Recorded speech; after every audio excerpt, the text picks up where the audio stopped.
Hey everyone, I decided to wear sunglasses because it's quite bright out.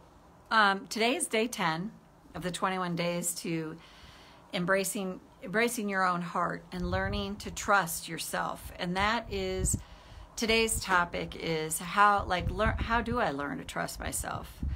Especially when we live in a world that does everything it can to have us not trust ourselves, that tells us who we should be, what should make us happy, what success looks like, how we should look, what weight we should be at, the clothes we should wear, all of those things, the car we should drive, the relationship we should be in. And it's interesting that very often in advertising, particularly in the United States, there's this idyllic image put out there, which again, I've said this many times.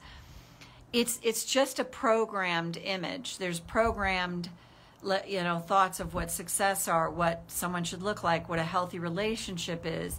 And if you took whatever your particular look is and posted it all over the place 24/7 for people to see all the time, they would believe, oh, that's what beauty is, that's what being handsome is.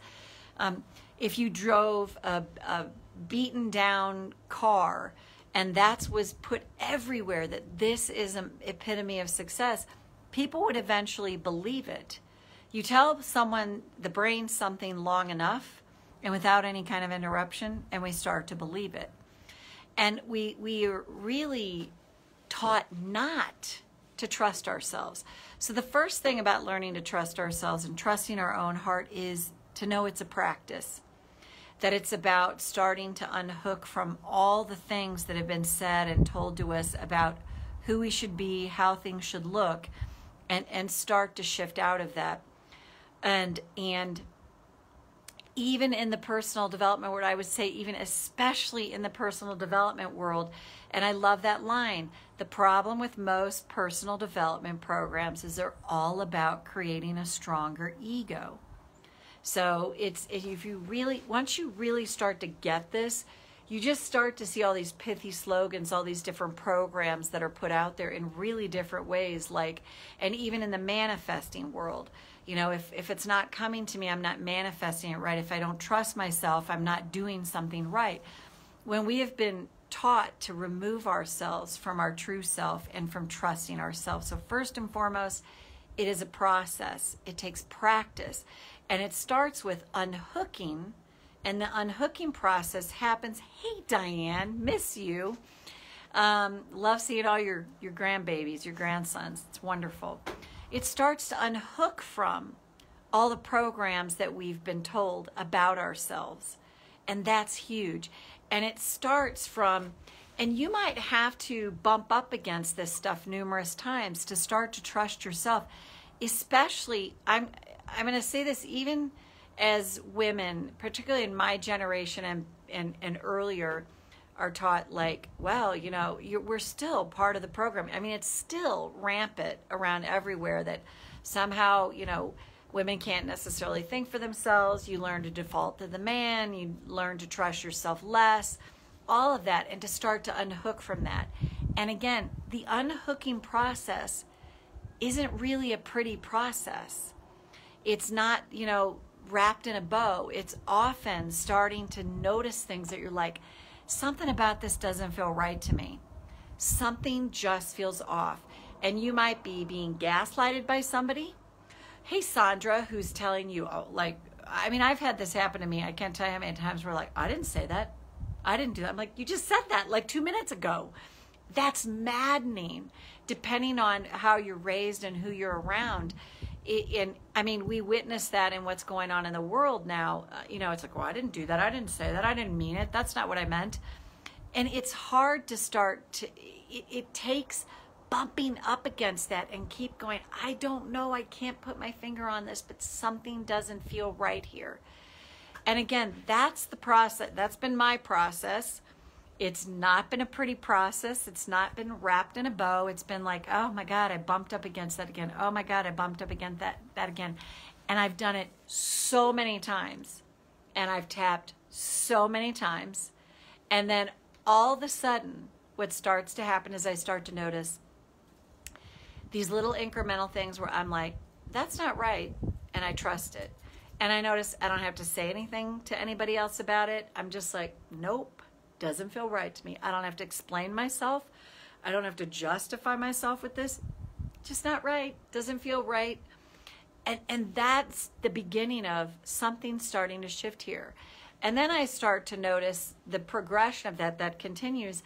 And then I start to notice that I'm like, wow, I just feel more empowered in myself. And maybe I have something happen with someone, call it an altercation, or we're having words about something. And I'm just like, no, this is my truth.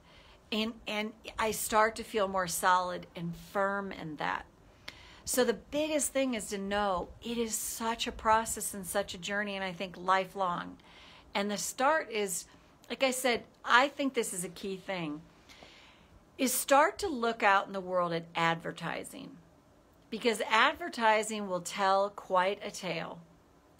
It will tell you what's being put up there, what am I being programmed to believe, what am I being programmed to see, what's the image that's being put out there, like this is what success is, this is what beauty is, this is what health is, this is what the relationship of a lifetime, the love of my life is supposed to look like.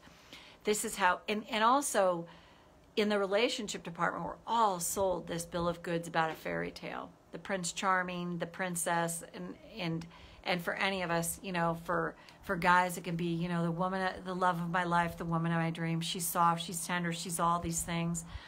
And yet we lose the complexity and the amazing beauty of us as human beings, and how complex so many of us are, and the beauty within that.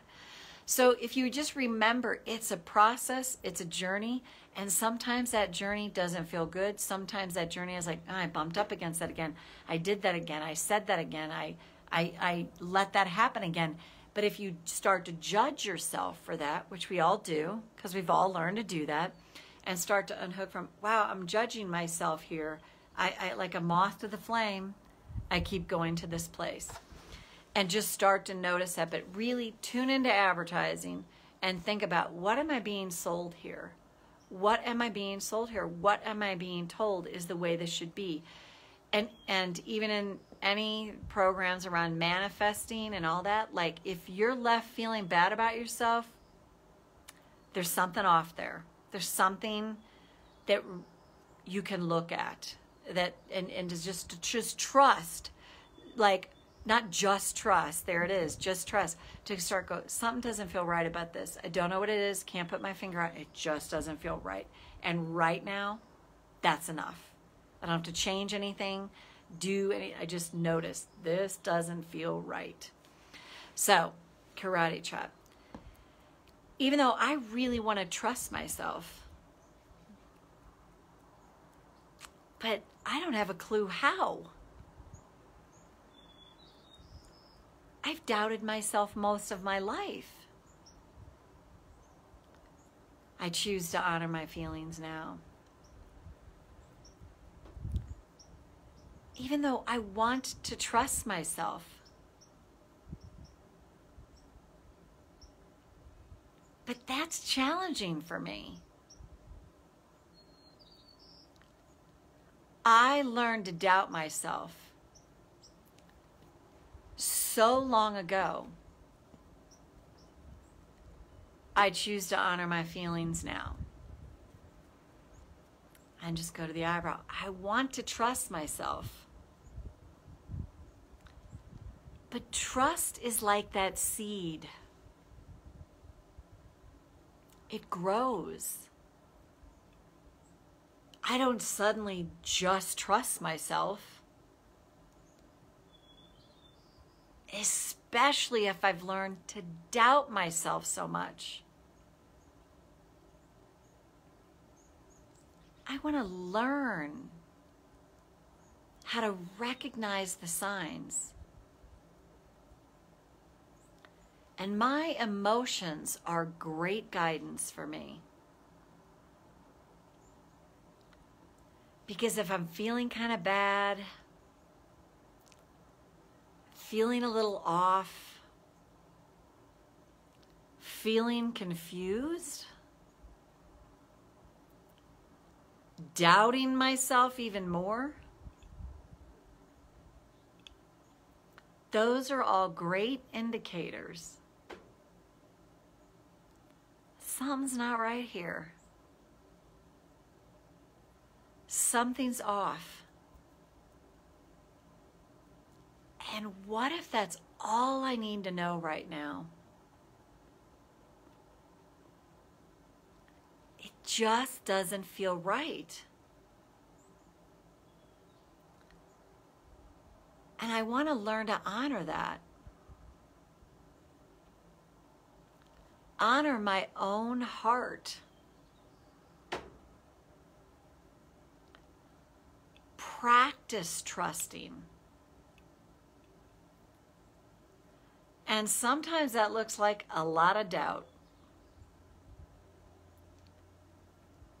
But just recognizing the doubt. Because there's a lot of truth. To awareness is the first step. And learning to trust myself might look like seeing how I doubt myself first. Being so conscious of how I do doubt myself. And I might judge myself for that. But being aware of that is huge. Catching myself in the act of the doubt that gets stimulated in me is actually a perfect first step for learning how to trust myself. Because I begin to not be able to not see it. I start to notice all the time when I doubt myself.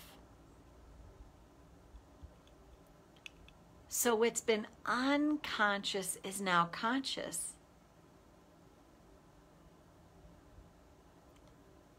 Which is where it needs to be to shift. So if I go through this phase where I notice I'm riddled with doubt, that's actually a great first step. Because my unconscious is now conscious, where I can begin to change it. So take a breath. So this is what I would say, I just noticed this so much, is I've gone through, when something's really, I'm focused on something really shifting, I go through this period where it almost feels in a way like I'm getting worse. But what I've come to realize is, no, my awareness is much more heightened now. I can't unsee the stuff that I just couldn't see before. I'm so like almost hyper conscious. I am hyper conscious of, oh wow, there it is again. Oh wow, there it's showing up. It's like the magnifying glass is out there, and it's like, whoa, that is huge to recognize it. But what happens then is we get mad and we judge ourselves like, see, I'm still doubting myself, instead of like, oh my God, no, this is great that I'm so aware of how much I do doubt myself, how much I don't trust myself. And then I catch that, and to tap through that stuff, oh, there I am. Oh, there I am. There's the doubt. Oh, there I am, defaulting to someone else. I don't want to judge myself for this. There I am doing that, letting them have their say, not honoring me. But that's okay. Of course I haven't learned to honor me. You could just even talk out loud and tap when you do it. That is, to me, the most important first step of learning to trust yourself, is to see how much you don't, and to recognize how epidemic that can be for you. So Sandra, great to see you here. Diane, that's who I can tell is here.